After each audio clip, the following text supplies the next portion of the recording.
You're listening to the G Spot. The G is for Geek. Only on Project Nerd.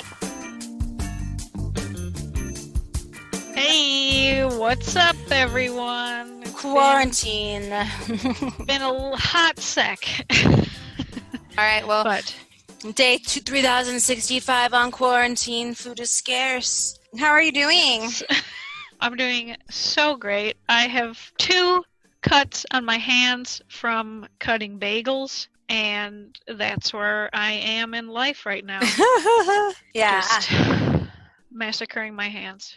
Nah, I've been working so much. I'm so tired. We got working on a lot of my day job. We have a lot of really cool Project Nerd projects coming up, so I'm really excited to see how that's going to be going. And That's awesome. yeah, we're just surviving. Yeah. Heck yeah. All right, That's all you can do. Let's just jump right in. What, All right. Dee, this was your idea, so go ahead and elaborate. What are Plus. we going to be doing today? So today we're going to be talking about remakes, insert air horn sound right here, and reimaginings and reboots. We're going to give you the difference between those things, and then we're going to go into some examples because I have some gripes. Insert some kind of tuba sound effect here. Womp womp. But Justin doesn't have time for that. We are responsible for our own sound effects. All right, well, we have our sound effects person named Sarah. Right That's here. me. I could have been a voice actor. Yes, I always wanted to be, but too lazy. Too lazy. So, yes. So we have a few definitions for you. Oh, so much fun. I know you guys fucking love definitions. But to get this off my chest. Read them to me slowly in your 1-800 voice. This is the difference between remake. I'm breathy all the time because I'm breathing for 2 right now. Oh, I wasn't going to say anything. Are we talking about that? We're just going to briefly mention it and then move past it. What's going on? I feel like you're working really hard right now. Are you baking something? Are you cooking right now? I'm cooking a human being inside of my giant uterus right now.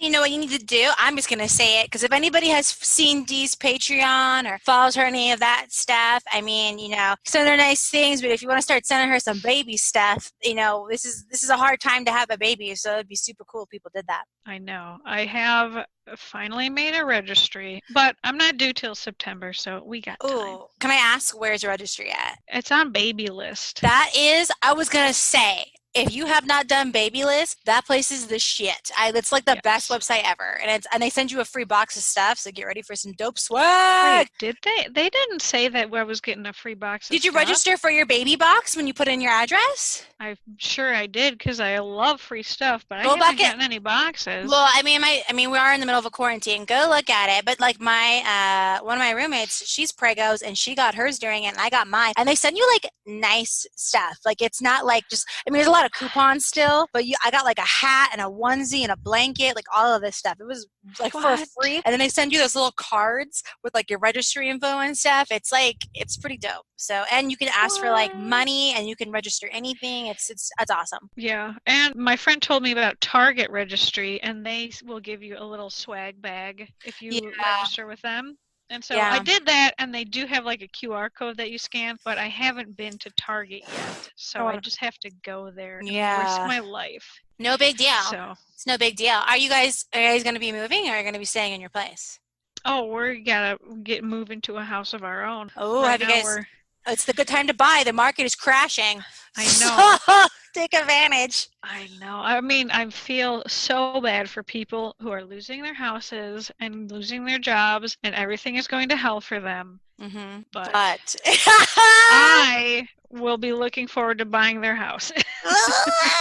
Well, you know what, though? I always remind this. I'm kidding. Well, there's also a lot of people who had houses in the market before this happened. So it's not necessarily like they're losing their home. Yeah. But I'm not looking to like vulture come in and grab someone's house. Like, so just people shit who on your already had the house. misfortune. Mm-hmm. Yeah. And they'll still be making money. You'll always make a profit when you sell. It's just you always want to try to make the most profit. So maybe you're not making as a huge increase, but you're going to be making the same increase. And if you already had your house on the market and you're somewhere else, you're trying to get rid of your house anyway because you don't want your house. You're That's what I'm mortgages. looking for.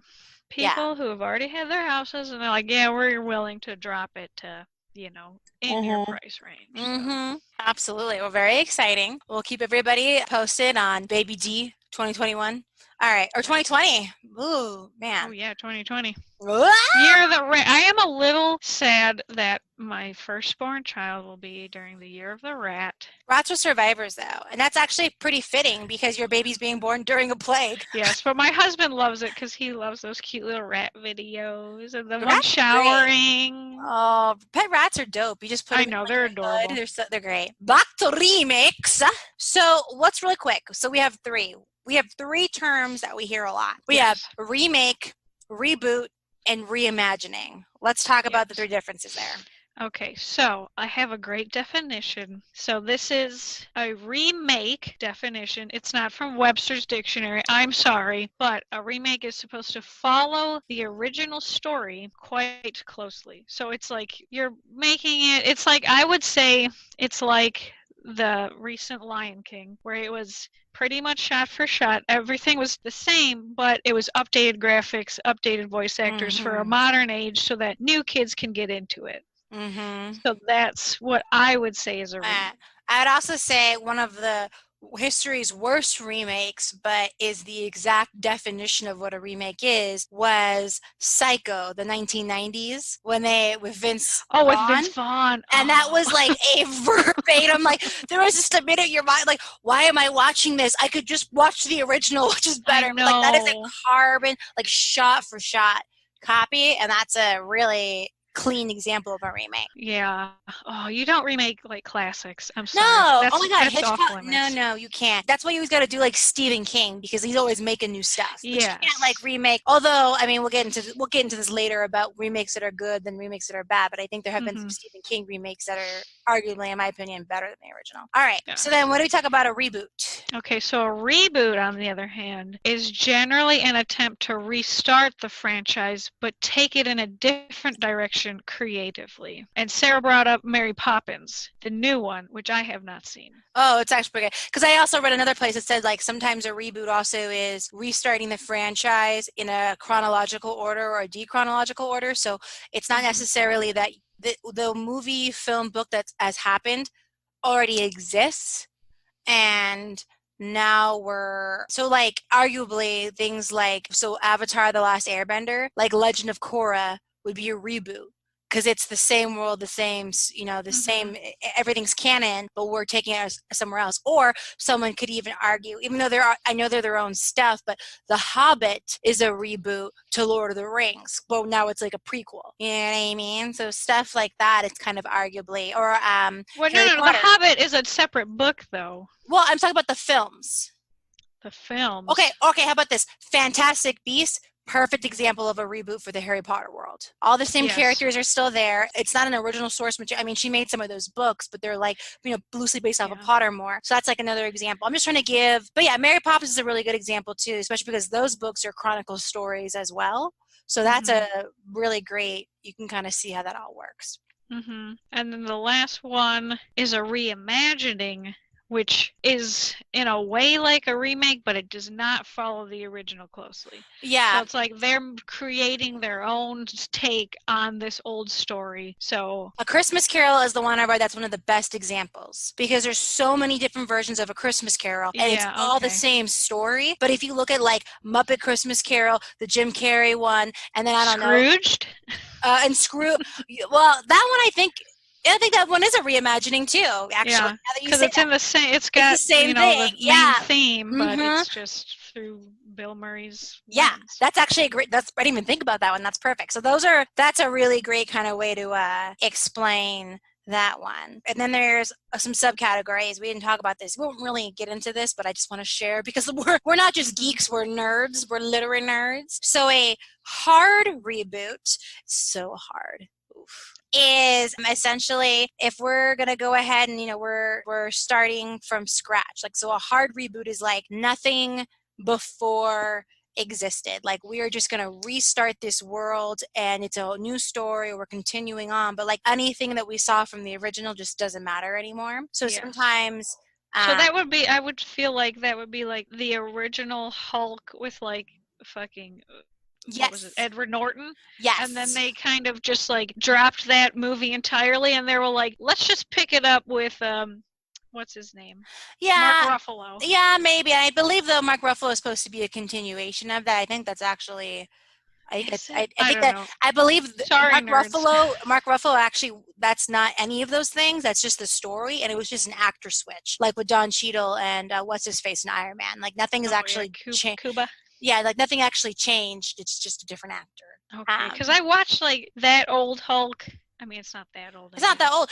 Edward Norton was supposed to be part of the Marvel Universe. That was because he was a difficult actor to work with. Edward Norton is like the classic asshole actor, but he's a genius. Like he's that guy. He's super smart. He's very clever. He's an amazing writer. Like, he's a genius, but he knows it, so he's an asshole. So he's one of those people where like he's really hard to work. Chevy Chase is another one. He's really Chevy Chase is a known asshole. Like, if you see even some of his interviews when he'll just like talk shit about other SNL Weekend Update people because he was the original. And he's another classic guy that he's a genius. He's a comedy genius, but he's an asshole. So they're just difficult to work with. Like, William Shatner is another difficult person to work with. William Shatner. So Edward Norton is somebody who like a hard reboot. I'm trying to think of what would be like a really good, it's like, I want to say maybe something, there was probably somewhere out there like a bad movie or something, and then Netflix took it and like fixed it, and that would be like a hard reboot. Let's say, or a good example I think of a hard reboot would probably be, and it hasn't actually happened yet, but this would be a really good way to kind of explain it. Here we go, better hard reboot, X-Men and then the new X-Men. But then that kind of got mixed up because they brought Logan in the films. There was the OG film, but then they brought Logan in, so it doesn't matter anymore. But Marvel is going to be taking Fantastic Four now. They got that property back. So when Marvel does their Fantastic Four, that is going to be a hard reboot. Just what we don't need. Another Fantastic Four. None of those movies have done well. We looked at this last time. Marvel will make a good Fantastic Four. Give them a chance. They've saved so many chances. What is it? 2 out of 2 Human Torch's careers have been saved by Marvel. They can save the next one. Wow. Yeah, because do you remember who the original Human Torch was? Fuck no. Chris Evans, Captain America. Oh shit. And then the next Human Torch was Michael B. Jordan. Michael B. Jordan, our villain in Black Panther. Okay, that's good. I found an example of a soft reboot. It's not a hard reboot. Yes. But it was Mad Max, the original, and the new Mad Max would be a soft reboot. Yes, and that's when it's like half and half. Some stuff is kept. The good stuff is kept. They ditch the old stuff. And that's a really good example. So there's kind of that. And then another one I read, and I'm not sure if this is correct, but it's an alternate continuity. And this is like something we're so deep in this like subcategories, but essentially it's canon, but the continuity is different from the original. So it's not quite the same spin-off. And somebody kind of suggested the Transformer films, something like that, where it's like, it's kind of the same, but it's not. And we're moving on because like we have the Bumblebee one, and then we have the originals. So that's like another kind of like, but at the end of the day, the main things are reboot, remake, and reimagining. And for some fucking reason, we live in a world right now where not a lot of original content is being made.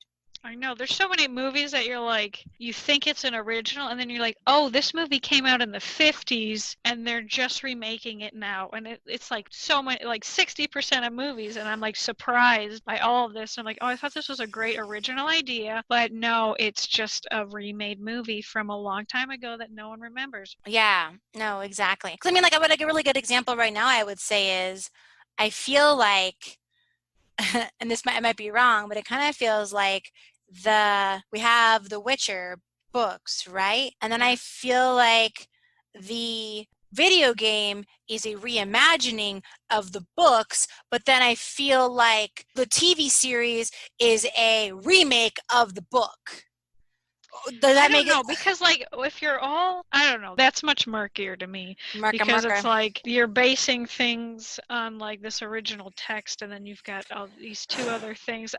I don't know. I wouldn't want to get into that because my mind would just be all just turns and curves and crashing into Am myself. I asking you to find the square root of -1? You're like, we're breaking the system. I'm that lady with all the math problems popping up around her, and she's confused. All right. So the reason why we're even getting into these is because there's something that's really grinding your gears right now, Dee. I mean, just a little bit. So recently, before the Final Fantasy VII quote-unquote remake, because hard quote-unquote, came out, my husband wanted me to play the original Final Fantasy VII.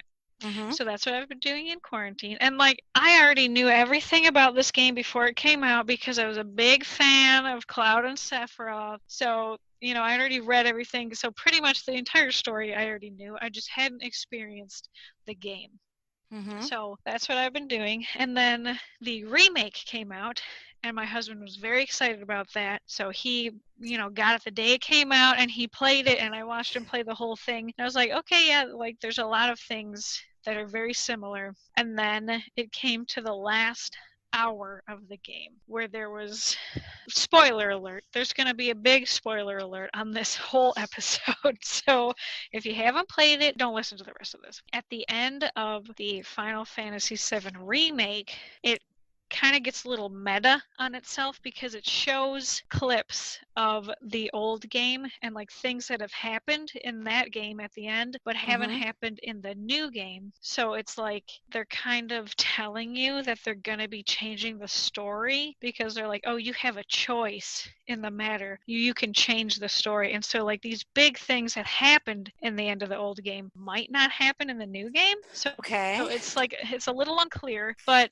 my first issue is if you call something a remake, it should be a remake. If it's not a remake, which is you're just redoing pretty much the old story and updating it with like graphics and voice actors and whatever and just making it a little more modern so that a modern audience can consume it, but you're not changing a whole lot. Like little things like, of course, they added a bunch more gameplay because it's like 50 hours of gameplay, and the first part of the original game is like maybe 8 hours if you take your time. There's a big difference there, and it's fine. You just like add side quests and you add more story to it, so you flesh it out a little more. But when you change the ending, that's when it stops being a remake. And I would say that probably turns it into a reboot because they're taking it in a different direction. It could also be a reimagining, but the entire story wasn't reimagined. It was just like the last hour.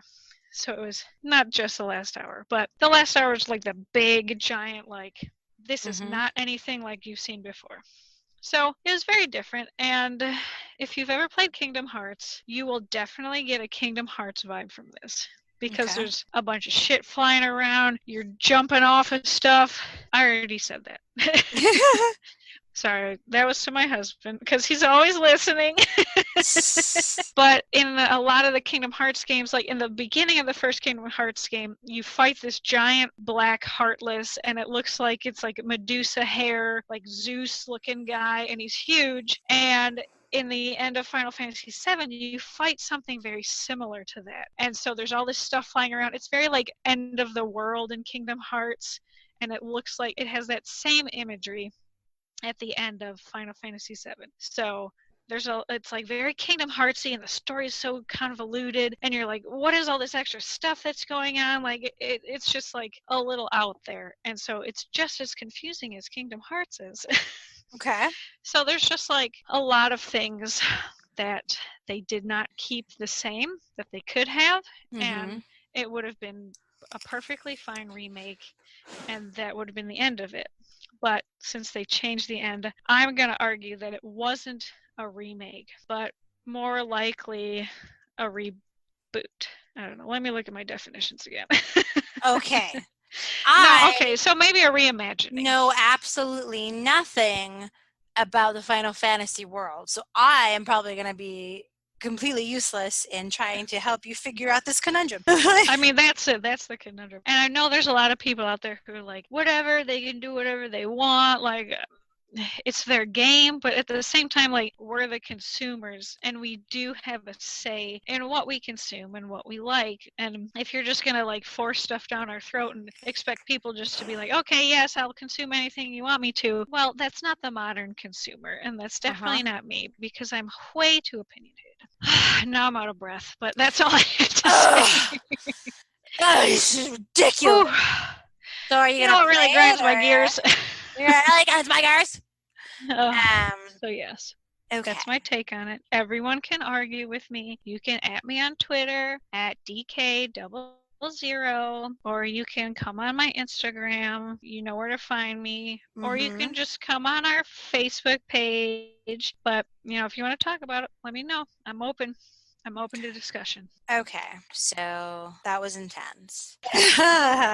So let me ask, so are you going to play the game? Are you protesting it? Like, what's your... No, well, my husband has already played it. I watched him play the game because he was very excited about it, and I'm not going to be like, hey, let me play the game because I want to do a podcast about it. So, no, he played it, I watched him, and it was...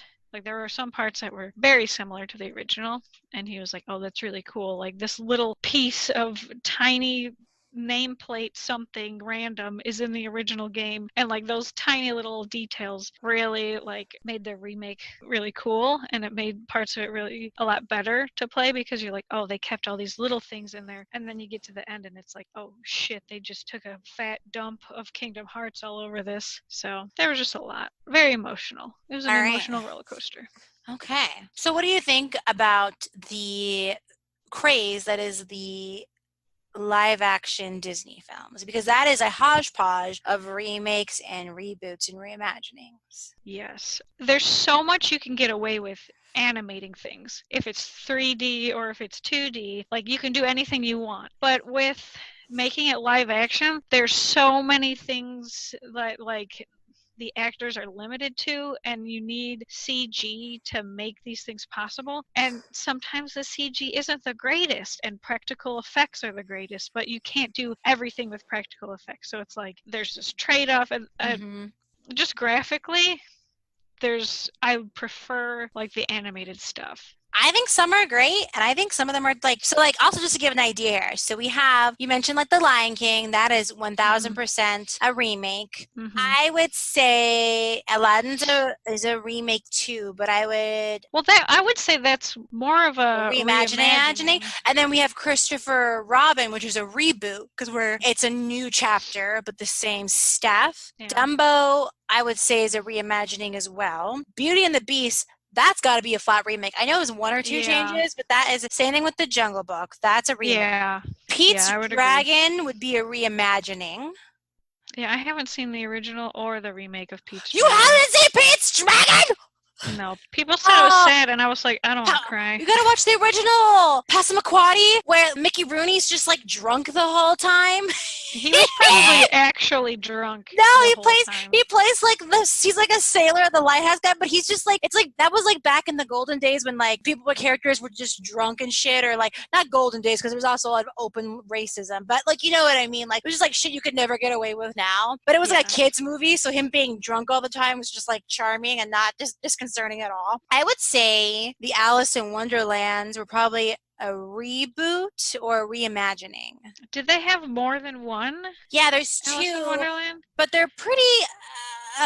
because I think it's a reboot, actually, because when she comes back, in the first one, she had been there as a kid before. Like, they talk about how she's like, so I think that one's actually a reboot now that I'm saying it. But then Maleficent is a full-on reimagining. Yes. Cinderella loved Maleficent. Sorry. No, you're great. Cinderella was a remake. Yeah, and I know there's some others out there, but those are just some of the ones that I got in front of me here right now. We have, like, these three options here. So when it comes to a remake, do you have a favorite live action remake? I think for me, the best remake was Beauty and the Beast. Yeah, I probably agree with that, because I liked Aladdin. Actually, really quick too, and this might be, I think this counts as a remake as well. I'll also say that before Beauty and the Beast, I take that back. Beauty and the Beast was amazing. It was an amazing remake, but I think the 101 Dalmatians was like, that one was on point. Yeah, because Glenn Close, like, she was Cruella de Vil. Yeah. It's hard because she does a great job. the villains are always the best part, because Gaston and LeFou were the best part of that remake too, for Beauty and the Beast. Yes. They were the best. Yes. It's so great. Like, they pick these such amazing actors to do these, like, just little bit parts almost, but they knock it out of the park. And you're like, that makes the movie, that just kicks it up a notch. It's gold, yeah. When it comes to reimaginings, and I know you said you love Maleficent, would that be your favorite? That's my choice. Yeah. I don't know. I really, really liked the Aladdin one. Yeah. It wasn't bad. Like, I liked it more than I thought I was going to like it. I was like, ugh. I think that one kind of got undersold. I think it didn't come out at the right time. When did it come out? I forget, but I feel like there was like a Pixar movie that just came out too, so it kind of got lost. But that one was like, because, I really love, because you're really into anime, I really like kung fu films, and I really like Bollywood. I have a very Eastern, even if I'm not like really up to date on like what's been new, I have an affinity for Eastern film styles. And Aladdin borrowed really heavily, not just like the style and the music, but how the cinematography. There were like parts where like it slowed down and it cut, and there was a lot of like kung fu vibes from that film. Like, the style was all very Asian, and unlike some of the other live action films like Beauty and the Beast or Cinderella, there was no blind casting, the colorblind casting. They were just like, no, everybody here is going to be dark, or everybody here is going to be Asian. The only white people we see in the entire film are like specifically supposed to be foreigners from another country, and they're in the film for maybe like 2 minutes. So I really also enjoyed that it was like, this is, for me, Aladdin, we have all these like classic fairy tales, and Aladdin is one of the few that's come out from, the Eastern world. Like, it's one of their most prized stories from 1001 Arabian Nights. And so I really appreciated it. And there was such variety of all skin tones. It wasn't just like everybody's was going to be caramel, like everybody got to be something. And I really appreciated that. There was no like, we weren't watering stuff down. A lot of these guys. So I remember really enjoying it. And then also I really liked the change they made to Jasmine. I remember I had a family friend talk about how he kind of thought like her songs were kind of like unnecessary. And I was like, I'm sorry, her discovering that she has her own voice and wants to be a leader. Because it wasn't even like her like finding her own voice to speak up for true love. Like, Aladdin, honestly, like Aladdin was like a side plot in Jasmine's story. In that remake, Jasmine's entire driving force actually was not Aladdin. It was she was struggling because she wanted to be the Sultan. She didn't like, her first line was frustration that she had to get married so that other person could be the leader. Like, so I was like, I loved that her whole story was like, you know what, fuck that. Like, even if I got married, I'm the queen. I'm the Sultan. So I really enjoyed, I think that was one of the better reimaginings. I think I liked it better than Maleficent personally, but. That's your opinion. But it's fine. I think for me, the annoying thing about Maleficent was like it felt like they fit in that prince at the very end for like no reason, like Philip. Like, it was like, and Philip's here, and you're like, what? Well, he was there in the beginning too. He was the one who cut her wings off, so it was all like, not she Philip. was just there. No, wait, Prince Philip, who's the king? Yeah, Prince Philip is Aurora's boyfriend. King Philip. Prince Philip. So King Ferdinand. What's the king's name? Fuck if I know, man. No, oh my god. I know this. Ferdinand? I'm wrong. I'm off. I gotta Google it now. Maleficent. Oh my god. Oh my god. 2014. We have King Stefan. King Stefan. There we go. Ferdinand. What the fuck am I saying? Okay, so King Stefan. That's the beginning. That's her dad. Philip is the one at the end. Yes. King Stefan is Prince Philip's dad, and Prince Philip's marries Aurora.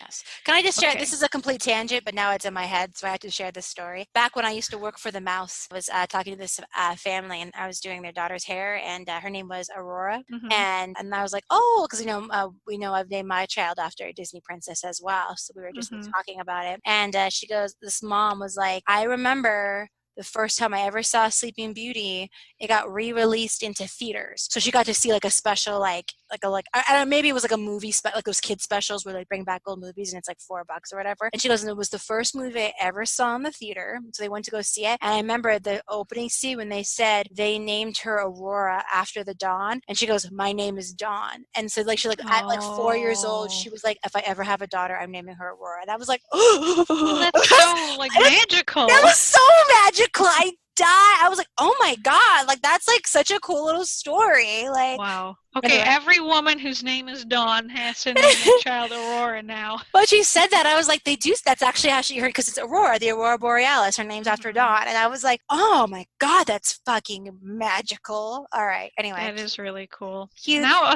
there's so many things I got to consider now for like We did? naming The kid? Let me tell you. All right, here we go. Tangent, but this is a funny story. So my daughter's name is Ariel after the Little Mermaid, right? But I thought it was Ariel Castell. So. Yeah, exactly, right?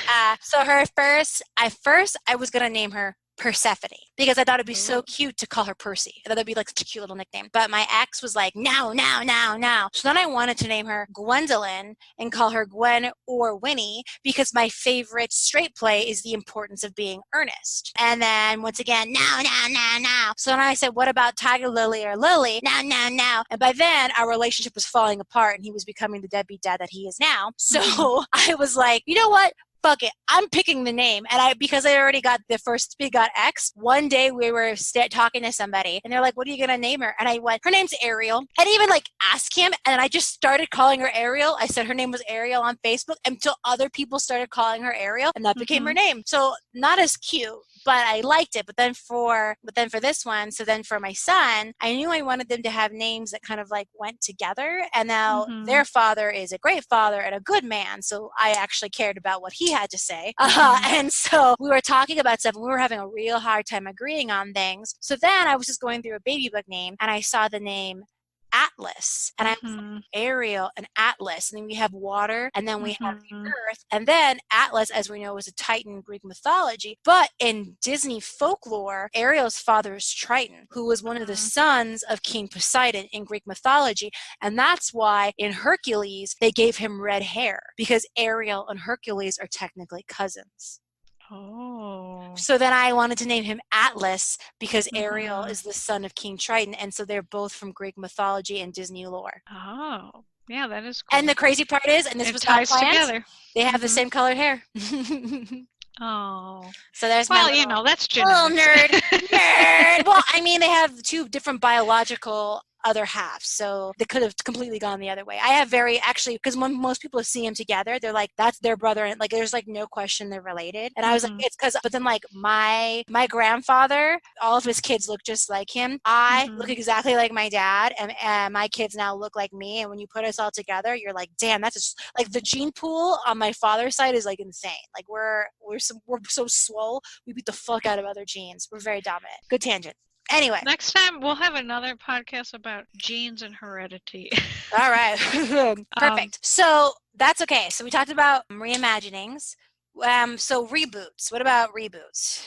Okay, I know I have seen movie reboots because I feel like they're always like intense. Do you have a Disney reboot? Rebooting this. Do you have a Disney reboot from the live actions that you like? What did we say were reboots? The Cinderellas? Or no, Alice in Wonderland. Alice in Wonderland's, the Mary Poppins was a reboot. There's got to be, I'm sure there's a couple others out there that we're just not thinking of because we don't have the giant list in front of us. Wait, was Christopher Robin a reboot? Yes, it was. Okay, I haven't seen any of those. That one, get ready to cry. Oh, see, I don't, but it's like, it's heartwarming, but it's definitely like, it's one for dads out there. If like you're a father, watch Christopher Robin. It's like,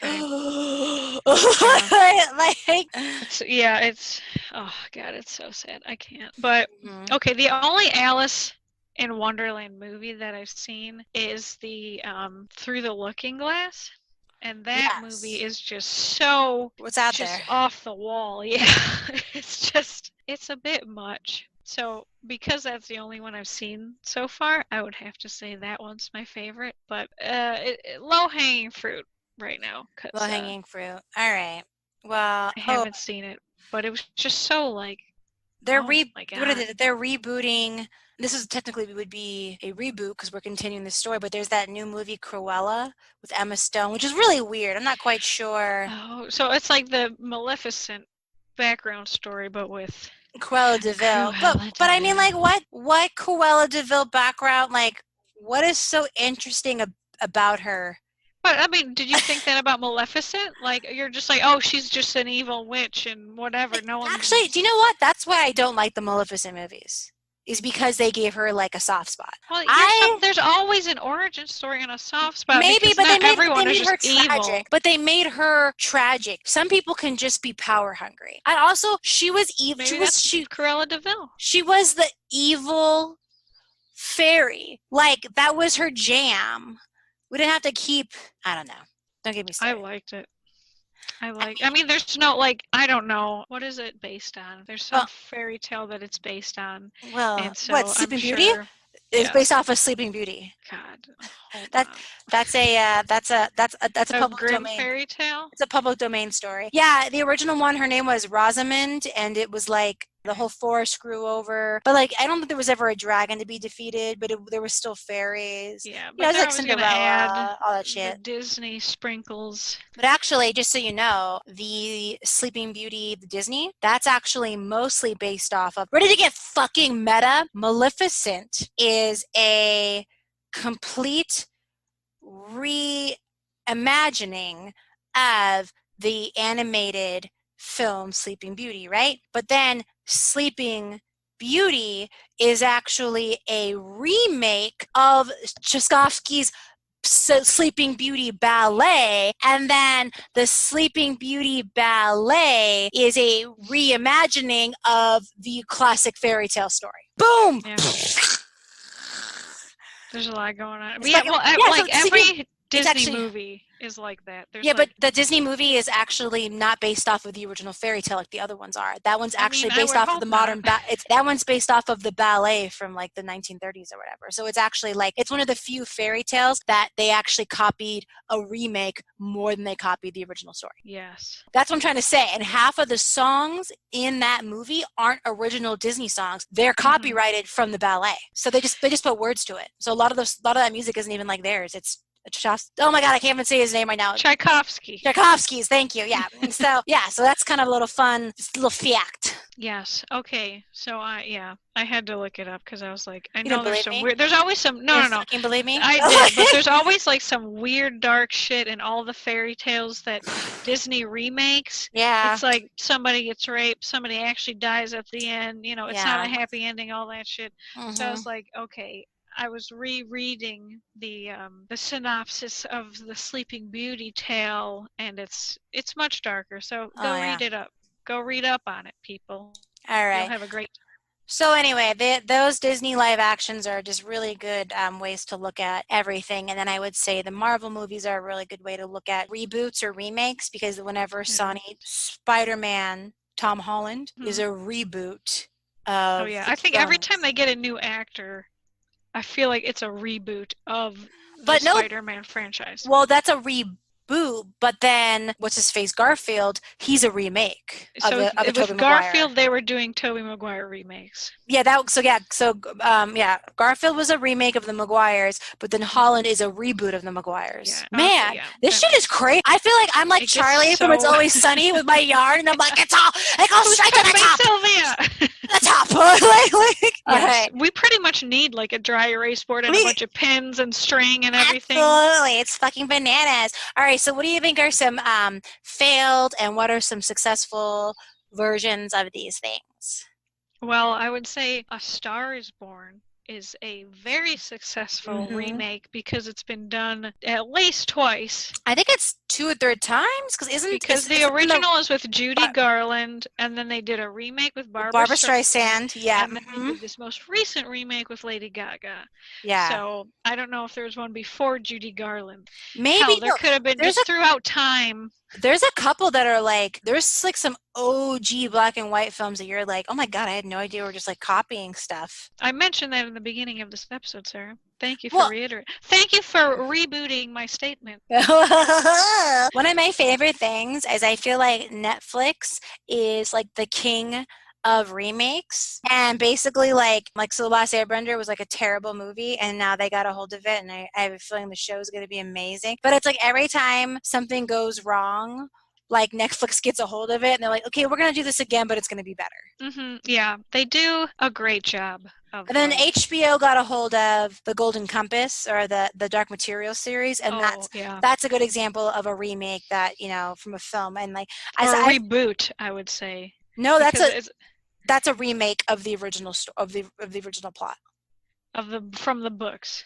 Yeah, because Dark Materials, the first season is just what the Golden Compass was supposed to be, because it's the same plot. It's just because there was the Dark Materials series, and then each book had a new name. And the first was Golden Compass. So even though they're calling it two different names, it's the exact same storyline. Well, it's called is Dark Materials, isn't and then it? The TV show. TV show, and the movie was called The Golden Compass. Yes, because that's based on the Golden Compass.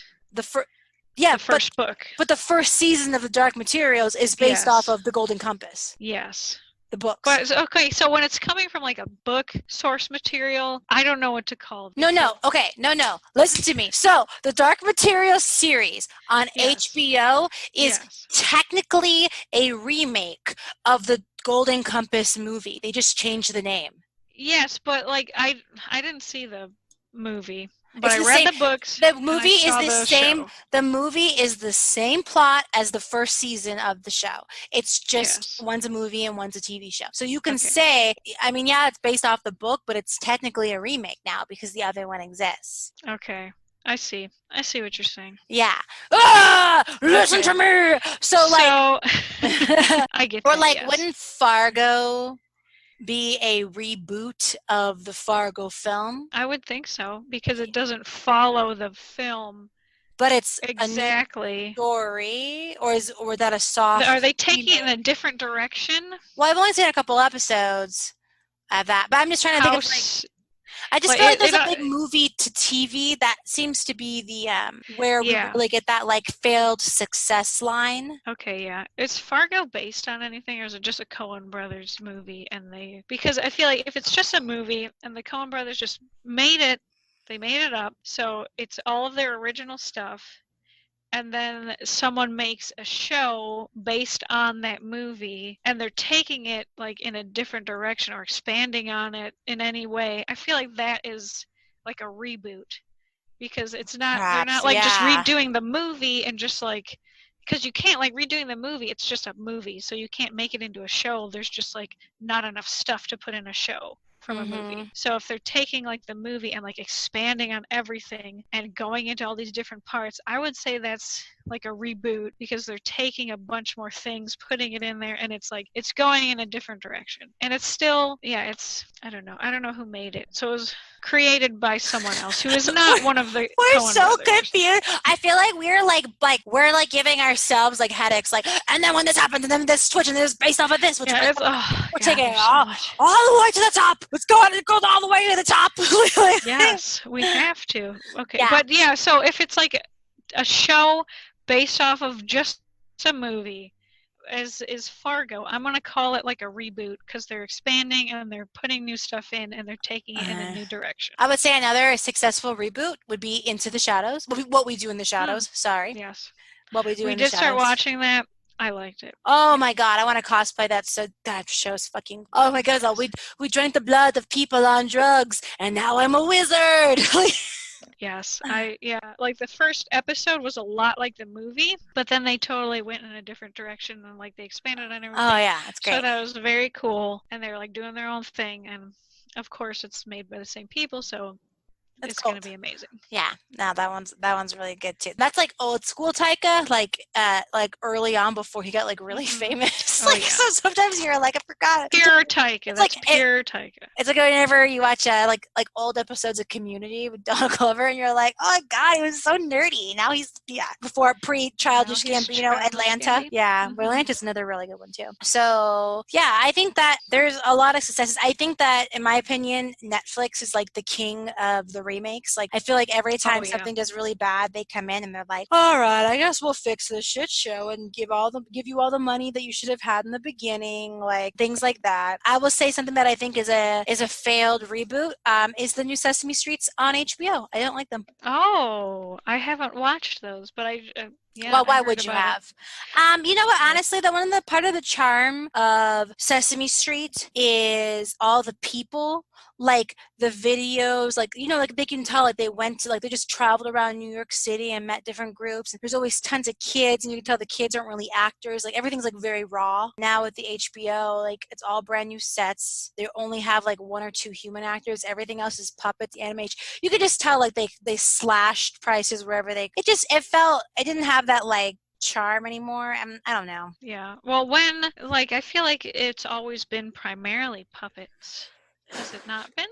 There's usually a good half and half amount, honestly, because all the adults aren't puppets; they're people. You forget because the puppets are kids. I think Grover is the only is he an adult? Maybe Bert and Ernie are adults. Oh yeah, They're Bert and Ernie adults. are adults. Grover's an adult too, but most of the puppets Oscar, are kids. he's an adult. Yeah, but he has Big Bird, I would say Big Bird's an adult. Nope, Big Bird's 6 years old. Are you serious? Mm-hmm. The most giant creature on that show. He fucking walks around. He He walks around with his teddy bear, and he's a kid. They're almost all kids. Oh. Telly's a kid. Alright. Elmo's a kid. Zoe's a kid. Abby's a kid. Baby Bear's a kid. They're all kids. Mm-hmm. I think that's why I was like, you're right. Oscar, Grover, and what about Beaker? He's a freaking scientist. okay. First of all, that's the Muppets. Muppets. What's the difference? What? Yeah, I'll saddle the fuck up. No, honestly. So, no, this is fucking real. Ready? So, the Muppets are owned by Disney, and then Sesame Street is owned by what is it, like the USA Public? They have like their own, like essentially when Jim Henson passed, all of that stuff kind of got split up, and it's actually pretty funny. So. Jason, okay, wait. I just want to say, when you look up Sesame Street, it says Sesame Street Muppets underneath it. Like, did you mean Sesame Street Muppets? No, Sesame Street is owned by it's not PBS, but maybe it is, but they're owned by the copyright of the Sesame Street characters is a different company than the classic Disney Muppets. And then Jim Henson is its own bubble that owns like other big puppets like Dark Crystal and shit like that. And then same thing like how like Jim Henson's and stuff, like who created what for like certain like TV shows. It's a very like muddled line. And it's funny because remember when they redid the Muppet movies like a couple years ago with Jason Segel and Amy Adams? Oh yeah. In it, Segel made those films because he actually was like a Muppet fan. Like he grew up watching with his mom. So in the movie, they're trying to bring the Muppets back. Like they're trying to reboot the Muppets. So they're trying to get a special guest for like the show to launch it. And so he wanted to do a whole scene where he was trying to get the special host to be Elmo, but then they were like the whole thing was going to get like wrapped up by like attorneys. It's going to become this big thing. So they wrote that and they sent it out, and then they actually had a meeting with attorneys where they said you can't have Elmo in your movie because it's not part of the Muppets. So like the scene that he wrote for the film actually became something in real life, and so then Elmo was never in the movie. Oh my gosh. Isn't that hilarious? Okay, Jim Henson has like his own style and it's like very distinct and all of that, so I can differentiate that. But then like the Muppets and Sesame Street, they kind of blur together. Yeah, but those are all Jim Henson. Jim Henson did he make the puppets of for Sesame Street? Yes. Honestly, I'm telling you right now, like if any modern kind of puppet of any kind is probably got Jim Henson's finger. But keep in mind now, this is like Jim Henson, like not Jim Henson Company, that man. Mm-hmm. Because that's why there's clips of Kermit the Frog on Sesame Street. He's that one that kind of crossed over in between. He did both. Oh, okay, shit. And and Jim Henson was the original voice for Kermit. Like, so it's actually kind of a half and half. Like, if you watch some of the documentaries, like Becoming Elmo, they all blend together. One, no, yeah, you're correct. But now that he's like, you have to keep in mind like copyrights and rules and who gets contract. But like his Jim Henson's movies are much more distinct than like the Muppets and Sesame Street because they're not meant for children, I don't think. You mean his Dark Crystal? You mean his adult stuff? Yes. Okay. Like, some of that stuff, I'd be like, we're not going to watch this as kids. Did you watch the new Dark Crystal series? No. It's actually really good. Check it out. It's way better than the original. That's what I've heard, yeah. It's so much better than the original that, like, it hurts sometimes to go back and watch the original because you're like, why am I watching this when I've got this? And that's another, like, I'm just full of fun facts today, but we're in my realm. Like, we're in animation and puppets, and that's my jam. Diving in deep. Yeah, diving into my brain. So the head puppeteer, like designer, that person for all those original Jim Henson films, they basically, when they filmed Labyrinth, they kept doing babies for the auditions and every baby failed. And so the head designer was like, I have a baby. And he brought in his baby and his son was perfect. So the head designer's son for Labyrinth was the baby in Labyrinth. And then he grew up following his father's footsteps, so he was the head designer for the new Dark Crystal series. So the puppeteer and creative designer for Dark Crystal was the babe from Labyrinth. Wow. It's and then I saw they're beautiful. redoing Labyrinth again. Did they?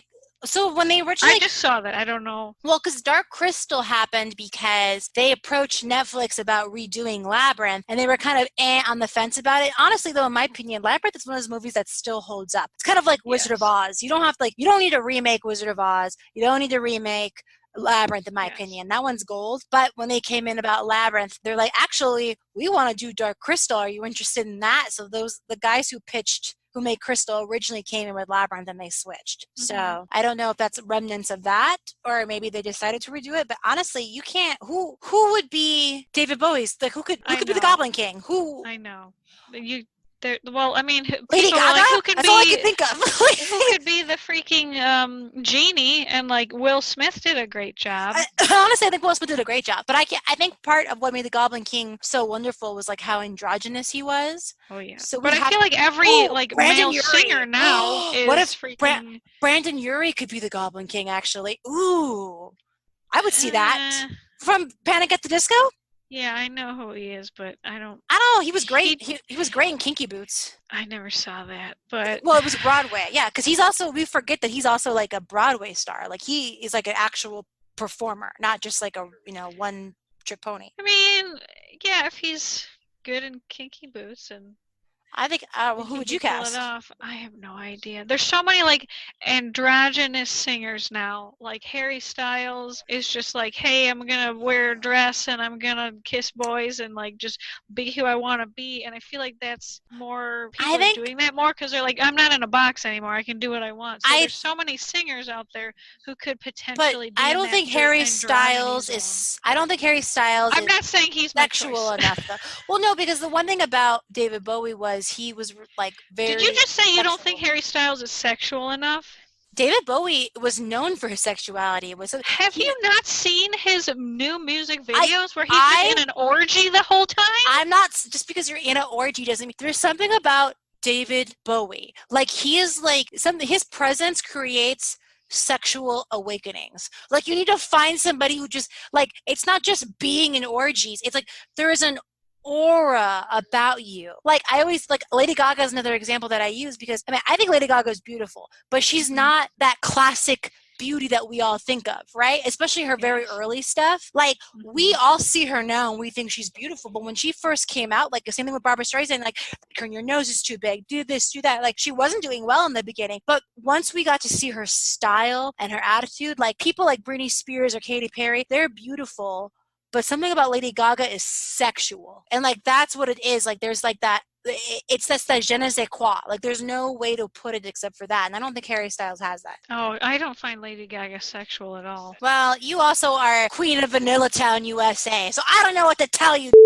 Oh, damn it. Like, remakes and reboots. Love them. Hate them. Right now, personally for me, I really miss original content and I would love for that to come back in the end. Yes. Like, I admire Taika as making these amazing new stories like Jojo Rabbit and I Know What We Do in the Shadows isn't new, but like the TV show is a take on a new, his new idea or concept or original whatever, but it's very cool and I like that. And I feel like a lot of stuff is like based on video games or based on comic books, and not that that's bad. I mean, they're super entertaining and they do very well, but it's like, where are those original little stories? And where can we find more of that? Because I love original content. I agree. I think Netflix right now, Hulu's really been stepping up as well. That's kind of what we're gonna need right now. There hasn't been too much original content on Disney Plus. I've been too crazy about it. I like Jeff Goldblum stuff. But Disney's better at Disney, documentary. So. I agree. Their DComs are where they shine. And like speaking of that one too, what is it, Descendants? That's like the biggest. That's a reboot too, and that's a huge one right now. That's really popular with them. Yeah, I've seen a lot about that, but I've never watched it. You know what? It's not bad. I mean, I have children, so and I've talked about this before. You know, when you have kids, you're gonna have to watch kids stuff, so you learn to appreciate like what's tolerable and what's not. And like top echelon is always like Pixar, because that's like for everybody. Oh, yeah. You know what I mean? Like that's something we all have fun. Trolls was another one that was like really, really good. But then like so Descendants it's good enough. I mean, after a while you're like, ugh, but you know it's not Caillou, so you'll take it. Oh, fucking Caillou. Okay. Even I know who Caillou is. I don't have hair for some reason, and I'm so whiny. Fucking shut up, He's a Caillou. bald baby. I don't know. Bald man-child. I remember even wondering if he was like sick. I was like, is this kid sick? Is that why he's always bald? Because his sister has hair. Oh, yeah. I will say, if there's any parents out there like who have like younger, like 4 and under, Disney took it from Australia, so it's not an original show, but it's being streamed. It's being of course it's not. It's from Australia. It's not. It's kind of like how Peppa Pig's on Nickelodeon, but it started in England. So British show. yeah, so it's from BBC, but we get it in America via Nickelodeon. So Bluey's from Australia, and we get it via Disney Junior. But that's actually that's actually a very clever. That is actually one of those few children's shows that's like, even though it's for like preschool, it's a lot of grown-up jokes in it that are really well done. So but it's always like foreign stuff. All the foreign stuff does it right. Like Miraculous Ladybug is a French show. That's like a kid show, but it's awesome, like a superhero show. Like, Americans, I feel like we water down our stuff for kids. And you know what? That might be a whole other episode. Don't get me started, but like we just don't make smart kid stuff. It's always from foreign shit. I mean, that's every Disney movie ever. So yes, you're right. Mm-hmm. Yeah. Well, we got a lot of motherfucking entrants, but I think so. Remake, reboots, reimaginings, all of that. What is your absolute favorite out of anything? I really like The Hunchback of Notre Dame, so I'm gonna say that. But what's that? How is that a remake? You mean like the Disney film? The Disney one remade off of Victor Hugo's whatever he did. Does that count? Okay. Yes, I don't know. But, like, I don't know. Like, there's so many remakes and reboots, and I know, but that's, like, the one thing that comes to mind because I'm looking at it right now, and I haven't seen a lot of... Well, okay, I'll say I haven't knowingly seen a lot of remakes or reboots because there's so much out there that could be a remake that I just don't know is a remake. Yeah. So I'd have to, like, really scour the internet and look and be like, oh, this is actually a remake, and I freaking love this movie. So, I don't know. I'm going to go with Hunchback of Notre Dame. All right. So I have a guilty pleasure one, and then I have a legit one. Although I suspect by the time the new Airbender show comes out on Netflix, that would probably be my favorite. I'm very excited for that. But I really like Dark Materials on HBO, and that one is because those books were like really significant in my teenage years, so I have a lot of like connection to that. But then, and I'm gonna get so much shit from anime fans right now, and I do not care. My guilty pleasure remake or reimagining is the Speed Racer film. Ooh, okay. Well, with Christina Ricci. I loved it. And it's all white people. I'm totally aware that it's like such a disservice to the anime, but I just like, especially when you're like drinking or you're a little high, like the color, it's like it's just so ridiculous. I love it. Okay, wait, I forgot that like foreign movies being remade into English counts. So I'm actually going to revise mine and say like The Grudge or maybe The Day the Earth Stood Still, because The Grudge actually legitimately spooked me when I first saw it. And I love the remake of The Day the Earth Stood Still because obviously the original is super old and it doesn't have Keanu Reeves in it. So there's that. Yeah, you know what? I was even going to, what is it? The Ring? That one. Mm-hmm. Yeah, The Ring. The Ring is a remake. The Ring is actually one of the few remakes from like foreign to English to American, I should say, not English, that I think is actually better than the foreign film. I have seen one of them. The Ring is just scarier, the American one. But then like Wreck and Record, which was the American one. Oh no, it was Quarantine. It was Wreck and Quarantine. Oh, Wreck, the Spanish one, billion times better. So like most of the time it is not as good, but and I love, at least for horror. Or what is it? There's La Femme Nikita, and the remake is, I forget what the American one is, but like. Wait, the American was La Femme Nikita. Okay, no, but the TV show. Okay, so there's they call it the same name, but but then the French one was better. But I was gonna say The Ring is, as a horror fan myself, is the one that I was always like, I don't like, this is so much better than the foreign one, like, in my opinion. But then I've seen it go the other way. Most of the time, it is the foreign one's always scarier. Yeah, that's why Guillermo del Toro won't remake some of his stuff. He just releases it in America in Spanish subtitles. Yeah, I mean that works. Like, people the censorship love is different. Parasite. Like, yeah, the censorship is just different out here. So sometimes it's not even like necessarily bad, but it's just scary or it's unsettling. Like, that's the one thing, like, foreign films, they don't censor unsettling. As long as there's no like direct swearing, violence, or gratuitous like sex, it's clear. But America, we censor things that are unsettling or feel off. That's the difference between us. So Guillermo del Toro, sometimes some of his stuff will get remaked, or he'll choose to film things. That's why, like, Pan's Labyrinth, he didn't film it here. He got it released in America. See, I saw that movie as a lot sadder than like scary. Like, the monsters were cool, but there were parts that were really but there were parts that were like unsettling. Like, that's the difference. Yes. Like, we censor that a lot. Like, you look at some stuff and you're like, why is this, like, the Quarantine and Rec are really good examples of that. Like, a lot of Rec is unsettling, and then we kind of switch it to just be jump scares and Quarantine. Yeah, I'll have to watch them. I think I saw the Japanese Ring, and I was like, not too. And that one's not that Grudge, great. I thought the American remake of The Grudge, I thought was really well done. All right, awesome. All right, everyone, that's it. All right, you guys. I am praying that by the time this comes out, COVID-19 quarantine is over. I don't think it's going to happen. You guys, thank you so much. Be safe. Please be healthy. Please remember to thank your essential workers. Some people out there, they're risking their lives, and we're just really grateful for everything that everybody's doing out there.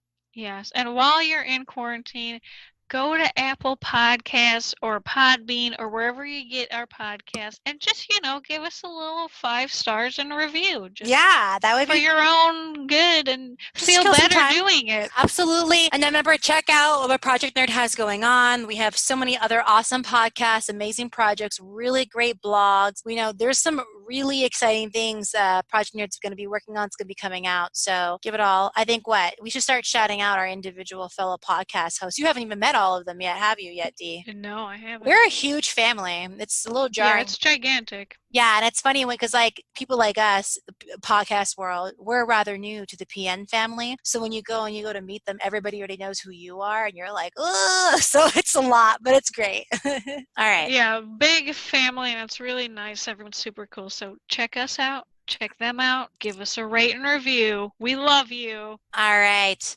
Okay, everybody. Have a wonderful day. Bye. Bye.